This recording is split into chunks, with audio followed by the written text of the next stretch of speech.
রঙিন হাওয়ায় দোলার জন্য বোতল কেনার পয়সা দিয়া, ইয়াবা খাওয়ার টাকা দিয়া তাদেরকে উন্মত্ত বানিয়ে দিচ্ছে। জনগণের এই 2000 কোটি টাকা খরচ করে কোন নাটক আমরা হতে দিব না। সরকার নির্বাচন করছে, সে ইতিমধ্যেই সকলের কাছে পরিষ্কার যে নির্বাচন কার্যত মানে 17 ডিসেম্বরে নির্বাচনের ফলাফল নির্ধারণ হয়ে গিয়েছে। যে জাতীয় পার্টি 26টা, ইনু মেননরা 2টা 3টা, আরেকজন 1টা, এইভাবে করে ভাগ বটানো হয়ে গেছে।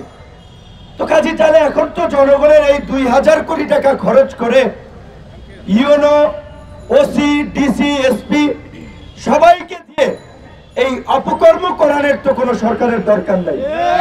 কারণ এই অপকর্ম করে ইউনো, ডিসি সাহেব, ওসি, এসপি সাহেবরা তো আন্তর্জাতিক ভাবে কালো তালিকাভুক্ত হবেন। র্যাবকে তো নিষেধাজ্ঞা এনে দিয়েছে। গতকালকে সম্ভবত আজকে আওয়ামী লীগের যে গুজব উৎপাদনের কারখানা, প্রপাগান্ডা স্প্রেড করার যে সংগঠন সিআরআই তারা একটি প্রোগ্রাম করেছে, let's talk with Sheikh Hasina. সেখানে দেখলাম আমাদের সোশ্যাল মিডিয়ার পরিচিত কিছু তরুণদেরকে নিয়ে যাওয়া হয়েছে। আমার প্রশ্ন, আমি জানি না যে সেই তরুণদের মধ্যে কতজন এদেশের নিম্নবিত্ত কিংবা নিম্ন মধ্যবিত্ত পরিবার থেকে উঠে আসা সন্তান, যারা 12 বছর কষ্ট করে পড়াশোনা করে দেশের একটা পাবলিক বিশ্ববিদ্যালয়ে চান্স পায়, যারা জনগণের ভ্যাট ট্যাক্সের পয়সায় পাবলিক বিশ্ববিদ্যালয়ে পড়ে আবার জনগণের জন্য নৈতিক মূল্যবোধের জায়গা থেকে কিছু করার চেষ্টা করে, তাদের সংখ্যা কতজন? কিংবা এই তরুণদের মধ্যে প্রকৃত অর্থে চরিত্রবান, সৎ, সাহসী, দেশপ্রেমিক তরুণরা কতজন সংখ্যায়?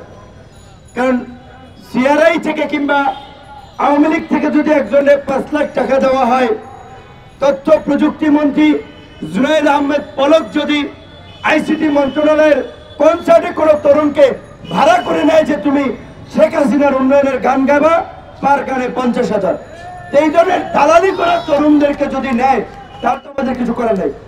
তারপর আমি জানি না ওই প্রোগ্রামে এই তরুণদের উদ্দেশ্য কি, শেখ হাসিনার সাথে তাদের মত বিনিময় করা।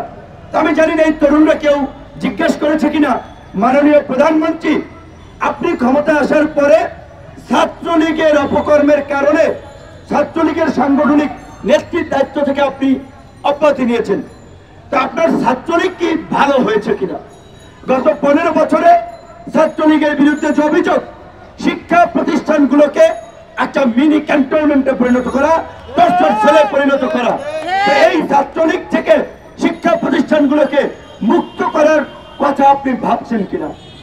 আমি জানি না এই তরুণরা শিক্ষিত, সচেতন কিনা, তারা প্রধানমন্ত্রীকে জিজ্ঞেস করেছে কিনা, মাননীয় প্রধানমন্ত্রী বাংলাদেশ একটি স্বাধীন সার্বভৌম রাষ্ট্র, প্রধানমন্ত্রীর জায়গা থেকে আপনি যখন বলেন ভারতকে যা দিয়েছি উজাড় করে দিয়েছি, আজীবন মনে রাখবে, এইটা কি দেশদ্রোহিতার মধ্যে পড়ে কিনা?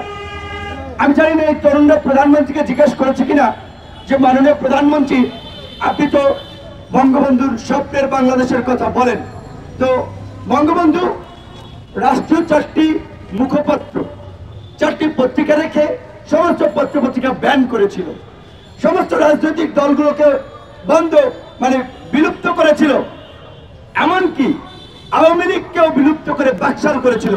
তো আপনি কি ভবিষ্যতে সেই স্বপ্নের, বঙ্গবন্ধুর সেই স্বপ্নের বাকশাল এবং একদলীয় শাসন কায়েম করতে চান কিনা দেশে? আমি জানি এই তরুণরা জিজ্ঞাসা করেছে কিনা মাননীয় প্রধানমন্ত্রী বাংলাদেশে একটা বৃহৎ রাজনৈতিক দল সহ বিরোধী দলের নেতা কর্মীরা আপনাকে প্রতারক, বেঈমান, বিশ্বাসঘাতক বলছে, যে কারণ আপনি 18 সালে সমগ্র জাতির সামনে কথা দিয়েছিলেন আমি শেখ মুজিবের কন্যা, আমি জাতির পিতার কন্যা, আমাকে একবার বিশ্বাস করুন, আমি একটা ভালো নির্বাচন দেব, আপনি ভালো নির্বাচন দেন নাই। তো এইবার এই বিরোধী দলের নেতা কর্মীরা কেন আপনাকে বিশ্বাস করে নির্বাচনে দেব?